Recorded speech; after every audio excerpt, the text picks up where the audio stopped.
Hi, everyone. Thanks for joining us for another Academic Success webinar series.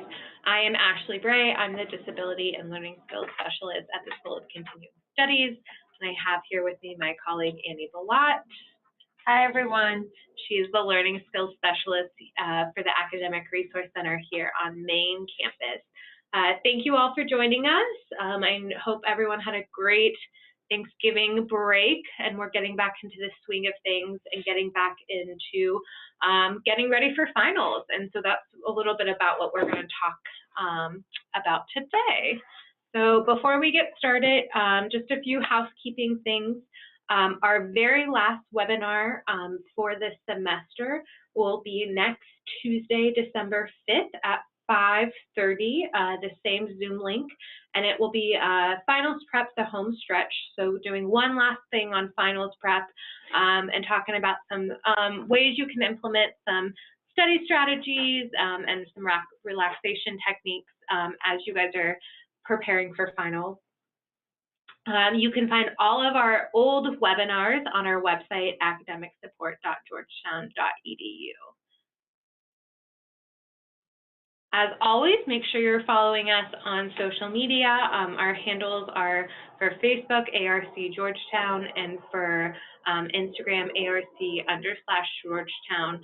We post workshops and other webinars and resources on those as well. All right, so as I said, today we're going to be talking about some test taking and self-testing strategies that you guys can implement during finals prep. And these are super important because it's important not just to study, but also making sure that you're self-testing as you're studying to make sure you're understanding and retaining the material and clear up any questions that you may have as you're going through that process. Great, thanks, Ashley. So first we're going to talk about the deter method. So this is a strategy for taking tests. Okay, so we know that you guys have finals coming up, so we want to talk through this strategy for actually taking the test. So the first D, it is directions. So what does this mean? So reading the test directions very carefully, making sure that you actually understand what is being asked of you. I actually recommend some students to rewrite the question in their own words. So this can help them decipher, am I actually answering the right information? Does my understanding of the question match what my professor is asking? So that's definitely a good strategy to start off with. Read the directions really carefully, and if it helps you, to rewrite the questions in your own words. E, so examine. Examine the entire test to see how much you have to do. This is a really good way to get a preview of what types of questions are going to be asked on the exam. Is it going to be multiple choice? Is there an essay? Are there some true false that you may have to answer? So just doing a preview or a quick examine of the exam would be really helpful for you to do. At that point, you can definitely determine the amount of time that you may need on each section of the exam. So that's the third step, is T for time. So once you've examined the entire test, you can actually estimate the amount of time that you may spend on each section. I'd actually recommend writing this number in the left-hand corner, right-hand corner of your test to give yourself a time estimate so that you can continue to check on your progress and to keep a time check as you progress through the exam. So maybe one section is going to take you not as much time, maybe 10 minutes, write that in the corner, and you realize that there's an essay at the end and you want to allot more time for that essay portion. So you may want to spend about 30 minutes, 35 minutes on that section. So making sure that you've done an estimate and you can kind of keep track of your own time at that point. E, so the second E is for easiest. So recommended for you to answer the easiest questions first, or the ones that you think are easier in nature.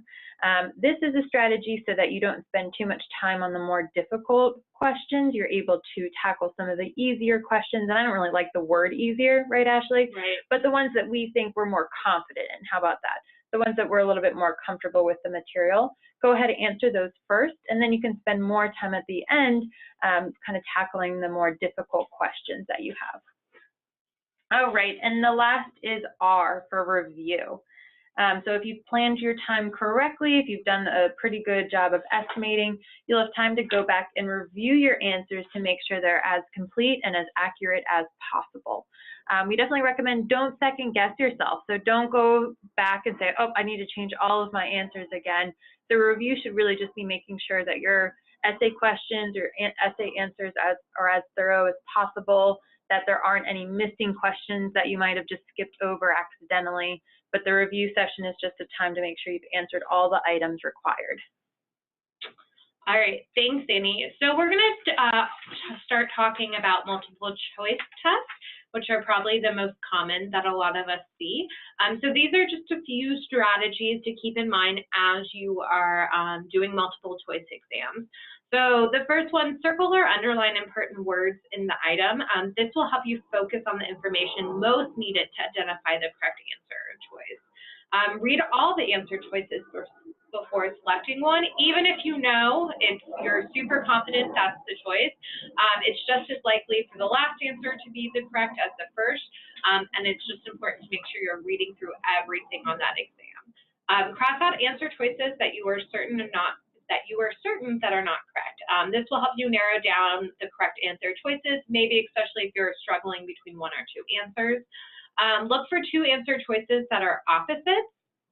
One of these two answer choices is likely to be correct. And then look for hints about the correct answer choice in other items of the test. So the correct answer might be part of another question on the test, or you might have alluded it to in an essay question. So you can kind of pick up some context clues through that. And I actually recommend students, as they do the preview like we talked about, or the exam of the test, is to actually know questions that are similar in nature. Definitely tailored to what you just said. So there could be an answer, number 3 and number 10 are related to each other using the same concept or same formula, and that could really help you answer one of those questions based on the information in the other question. Yeah, that's a really great idea, Annie. Looking for answer choices that contain language that are used by your teacher or found in your textbook. So this is actually something we talk a lot about in our note-taking strategy webinar that we did a few weeks back, about paying attention to kind of the tone of the voice, the language that your professor is using. And the reason that we, say this is because it might come back on how answers are written on multiple choice exams. So pay attention to that. Think about the, what language was being used in class. Does it sound familiar to something that you read in your textbook? That might be the correct answer. Do not change your initial answer unless you are sure another answer choice is correct. So more often than not, just like Annie said, your first choice is going to correct. So don't go back and second guess yourself unless there's some serious doubts. Choose all of the above if you are certain all other answer choices in the item are correct. Do not choose all of the above, even if just one of the other answer choices is correct. Choose none of the above if you are certain that all other answer choices in the items are correct or incorrect, and do not choose none of the above, even if just one of the other answer choices is correct. That's usually where professors like to trip you up. So that's all of the above and none of the above. Multiple choice questions are really when you need to slow down, cross them out if they're incorrect, so you have a visual account for it, but make sure you're slowing down and reading those answer choices thoroughly. All right.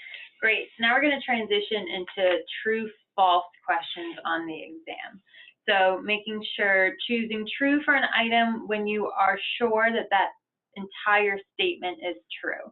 So this is kind of just like what Ashley was talking about. You're not going to choose none of the above or choose all the above unless you're absolutely sure that every item in that question is absolutely true. So same thing, choosing true for an item only when you are sure that the entire statement is true. So reading carefully, maybe breaking down the question a little bit further to really gauge, is every item, is every aspect of this question true? And then that could definitely allude to it being a true statement.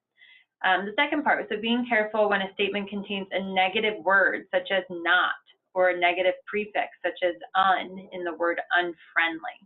So sometimes a negative word will completely change the meaning of a statement. So this is really important to be very, very careful of and mindful of. So being really careful if a statement contains a negative word or there's a negative prefix. So it could change the whole sentiment and meaning of the statement. And the third part is when a statement contains two negative words or two prefixes, cross out both of them, okay? So two negatives typically make a positive, but it can be really confusing if you read it as a double negative. So this is an example that we came up with. This is kind of a silly example. Our example is Blue Ivy. Everyone knows who Blue Ivy is. Beyonce and Jay-Z's daughter. If we need a clarification. So Blue Ivy does not have a glass ceiling. Okay, I'm going to say that one more time. Blue Ivy does not have a glass ceiling. Okay, and if we all know what glass ceiling is, by the way of trying to negate the not in the sentence will now read, blue ceiling does have a glass ceiling. And from this, we can understand, well, she doesn't have a glass ceiling, right? All the fame and all the power in the world, there really is no limits for her in this world, which is a great thing. We wish we all could have that. But again, trying to negate the not, crossing those out, then we can determine, okay, the sentence really is saying Blue Ivy does have a glass ceiling, which we can translate to being a false statement, right? Correct. Perfect. Great example. All right. So we're going to talk a little bit about strategies of how to handle an objective test. And so outlined 5 kind of steps for you guys to think about. And the first one is budget your time. So read out all the directions and plan out your time, right? So that should be, if you're taking about a 50-minute exam, that should be about 5 minutes. And then you want to go and do the first go through, all right? So the first go through is, although you might want to answer every question, it's best to answer the easiest ones during the first go through. And like Annie said, not necessarily the easiest, but the ones that you're most comfortable and confident in answering. Read each question thoroughly and critically. So as we've kind of hounded today about making sure you're reading questions thoroughly, that's where most students get tripped up. Don't over-interpret the questions. I think this is something that we see a lot of our students do, is they'll spend a lot of time trying to interpret the question in multiple different ways. Go with your gut, go with how you first interpret it. Don't spend 10, 15 minutes trying to reread a question, because that's just eating into your time for one question. And then establish a system for going back to questions later that you might have not have been as confident in, and you might need to do follow-up through. So that's when the second go through comes in. You're going to read all the directions for each section again in each question, just making sure you're not missing anything. If the question seems particularly complicated, it might be helpful to underline keywords. Put that question, if it's a difficult question, put it into your own words, so maybe it's a little bit easier to understand. Cross out any answers that you're confident are not correct, and be able to narrow it down. This is where you should be looking through cues to help you answer the question. So are there cues from the instructions, from other questions on the exam? Can you go back and recall your class lectures, things like that, to help you really get to the point where you're confident in answering the question. Final check, so this should be done at the end. Go back to any answers you meant to change or made sure that they were changed on the answer sheet, and then spot check your answer sheet just to be sure you put down your answers that you intended.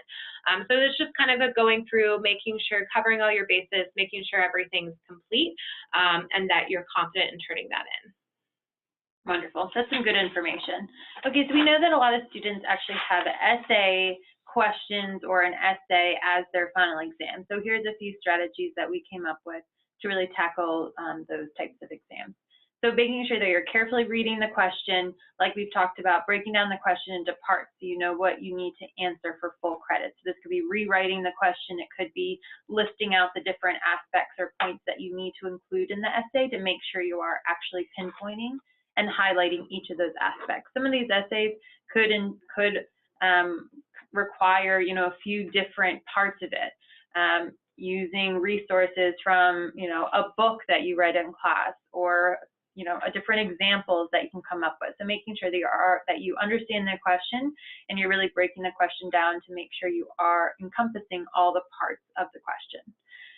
So note what type of question is actually being asked. Are you being asked to compare and contrast a book?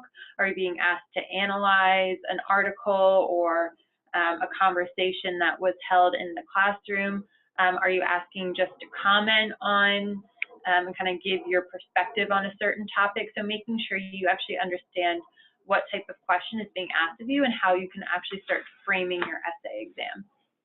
Definitely recommending doing a brainstorm and starting to create an outline before you even begin writing. This is a really great way to just get your ideas on paper. So initially, if you start doing a brainstorm and you're like, well, I don't really like where this is going, I'm just going to keep seeing what comes to mind. Eventually, you're going to start putting pieces together and making connections that answer the question, may be related to classroom discussions, and is really part of your great work. So don't initially just think, oh, the first thing that comes to mind is what I have to write. It's really helpful to do a brainstorm to see what other connections and insights come to mind.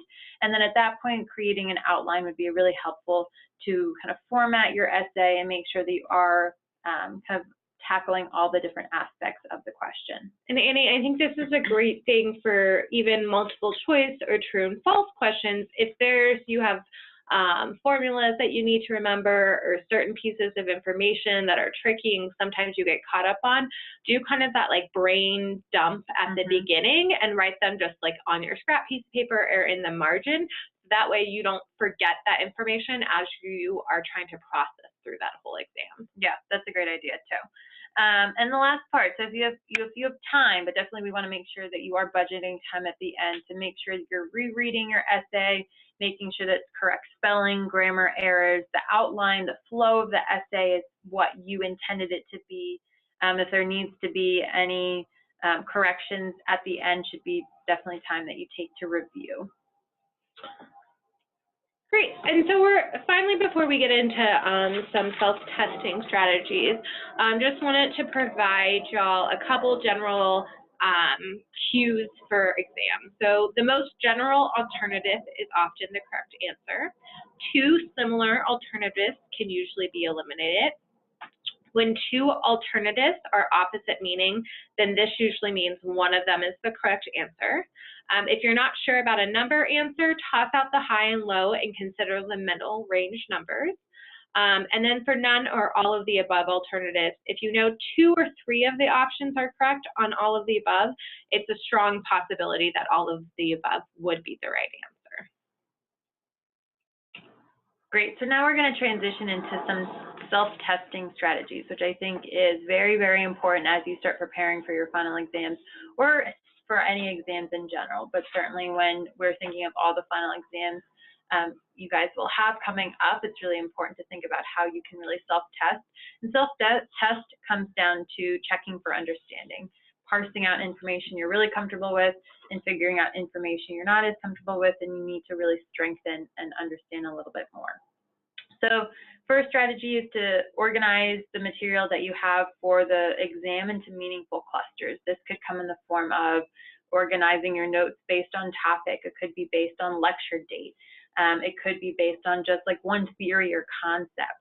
So making sure that you are organizing all of the notes that you have, whether it's PowerPoint slides, your own notes, from a textbook, from a book that you all read in class, making sure you're organizing the material and putting into very meaningful clusters and breaking down that material to make it more coherent and really chunk it out so that you can focus on a specific topic, a specific concept at a time. Second strategy is create associations with the material. So making sure you're thinking of real-world examples that make sense to you. Examples is a really great way to associate, certain theories or theoretical perspectives that are kind of lofty or not so sure of. Bring it down to reality. Connect it with some sort of example or something that happened to you to make you understand that information deeper and actually recall the information later on during the exam. So this could come in the form of, if you're in a psychology class and there's a theory that comes up and it reminds you of something from your childhood or brings up some sort of example that you can relate to anything relevant to your world, use those examples as you're studying and you're actually going to understand the material a little bit deeper. Certainly completing practice exams is going to be really helpful and a good way to self-test and determine whether you understand the material. The important part with this is to do these practice exams in test-like conditions. So this is not in bed, unfortunately, with Netflix on in the background and music blasting, making sure you're really setting up the parameters of the test while you are doing these practice exams. The reason for that is to really just set yourself up for success, and as you enter those final exams, your heightened anxiety and kind of levels of stress are de-escalated because you've already practiced being in this type of environment, right? And you've already put a timer on, you've practiced taking a test in a 50-minute period and an hour period so that you aren't shocked when the teacher says time's up and you haven't made it halfway through.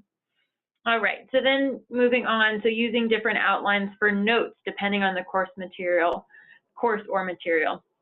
So a lot of students use standardized notes with subject line or the heading, the main concept, and then certain specific aspects of that content that they want to remember. So there could be an outline that you use as a concept map or a mind map that we've talked about before, where it's more of a visual representation of the material. Maybe it's explaining a process or a theory, but in visual format. So thinking about the material that you're studying and maybe coming up with a different way of outlining that information and remembering it later on. Okay, some more. So flashcards is a good go-to self-testing strategy. Looking at them a little bit each day or throughout the day is really helpful. Quizlet is the main go-to for a lot of our students. It's really simple. You know, back in the day, Ashley and I had to make our paper pen version of flashcards, right? And we just sat on our floor and created all these index cards, and it took a lot of time, but it was really helpful. And it's very old school, but writing things down is another way you're kind of going through and memorizing and remembering the information, because not only are you quizzing on yourself afterwards, but you're actually having to write it down on the card. So old school, but still works if you wanted to do it the old-fashioned way. But Quizlet is great. Quizlet is great. It makes it really efficient. You can kind of get through creating those cards and then spend a little bit more time studying. The other thing that we've talked about when using flashcards is actually to use it in reverse. So looking at the definition or the explanation and then trying to name the concept or the vocab word. So instead of just looking at the vocab word and coming up with a definition, try and reverse it. So again, any type of way to assess your own understanding is really helpful. Working through practice problems. So if in your math classes, your econ classes, going through practice problems, coming up with practice sets that you think are going to be on the exam is really helpful. Even through Quizlet, you can come up with practice questions that you think are going to be on the exam. Maybe definitely using your old quizzes and tests in that course and reviewing it, seeing what mistakes you made, but then using those examples and trying to come up with answers that you think may be on the exam. So that's a really good strategy as well.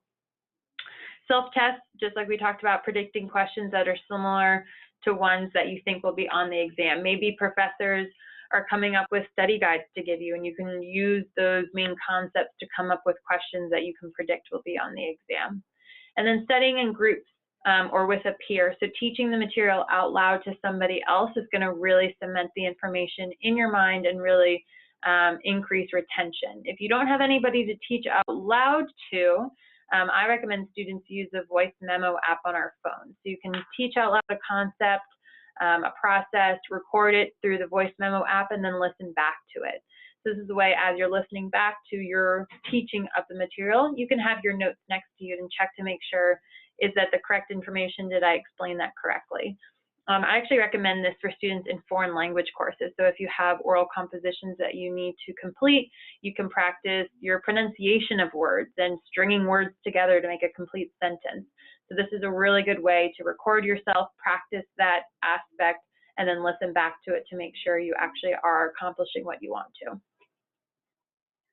Okay, so this is some more information on the left-hand side, we have some prep strategies, and on the right-hand side are some review strategies. So we've mentioned a few of these before, but you can see study sheets, reciting study sheets as a review strategy. Coming up with word cards or question cards, and the review strategy is to recite those and to practice those consistently. Self-test, you see, study guide. So again, these are some other good self-testing strategies that you can incorporate into your prep for final exams.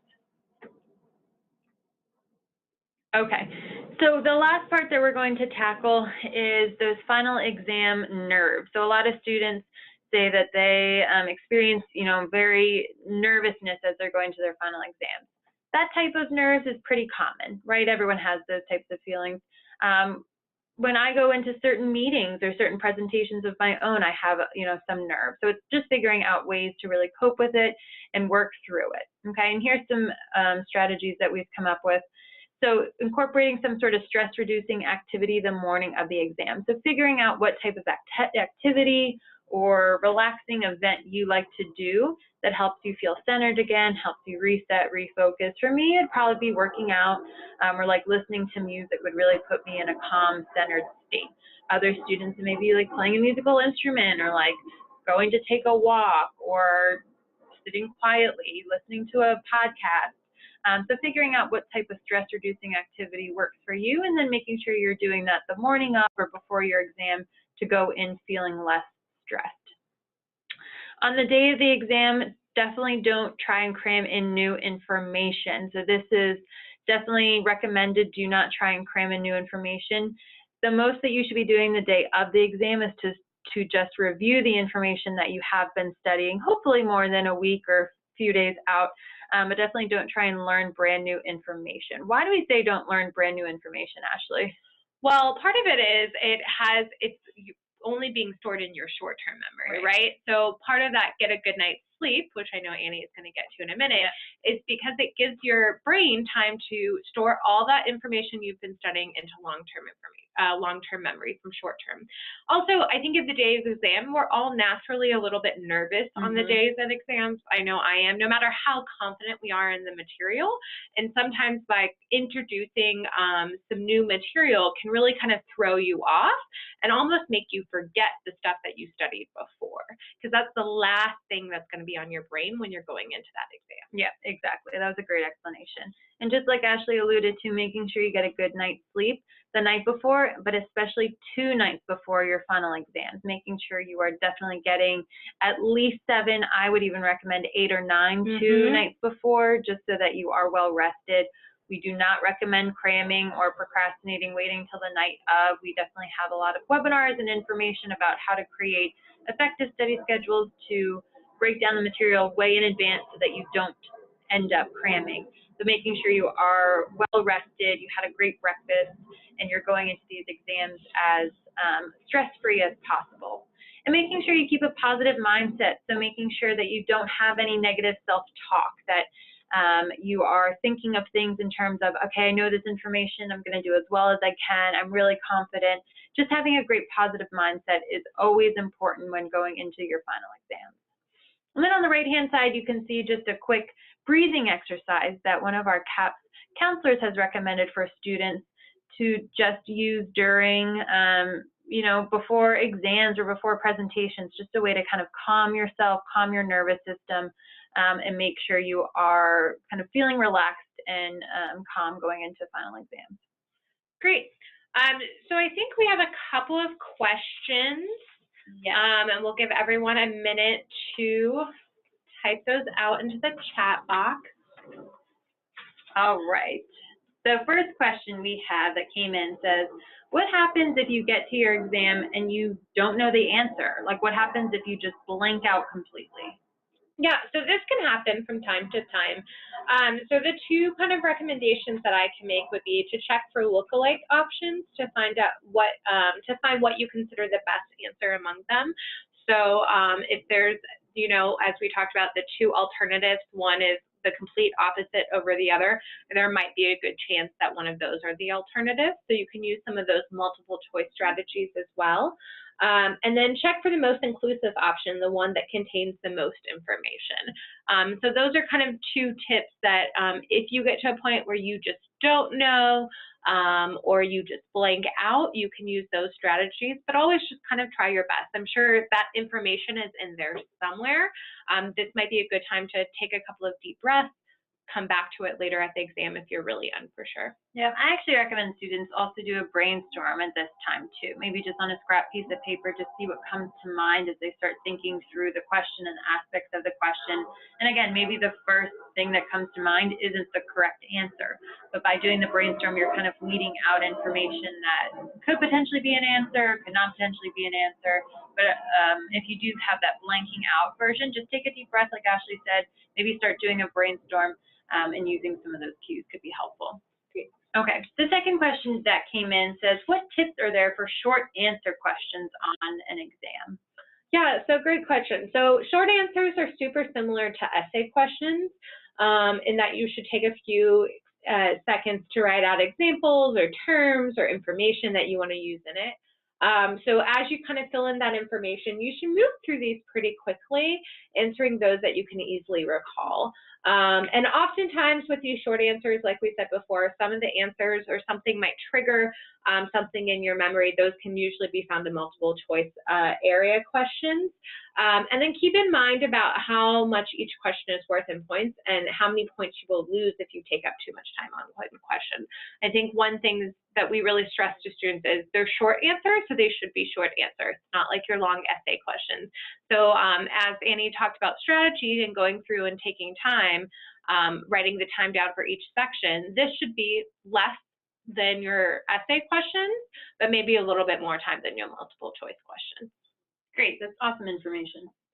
All right, so I think that's it for today. As always, you guys can go and leave us feedback on our webinar feedback form. It is tinyurl.com/ARC webinar feedback, and provide some feedback for us on this webinar or ideas for future webinars.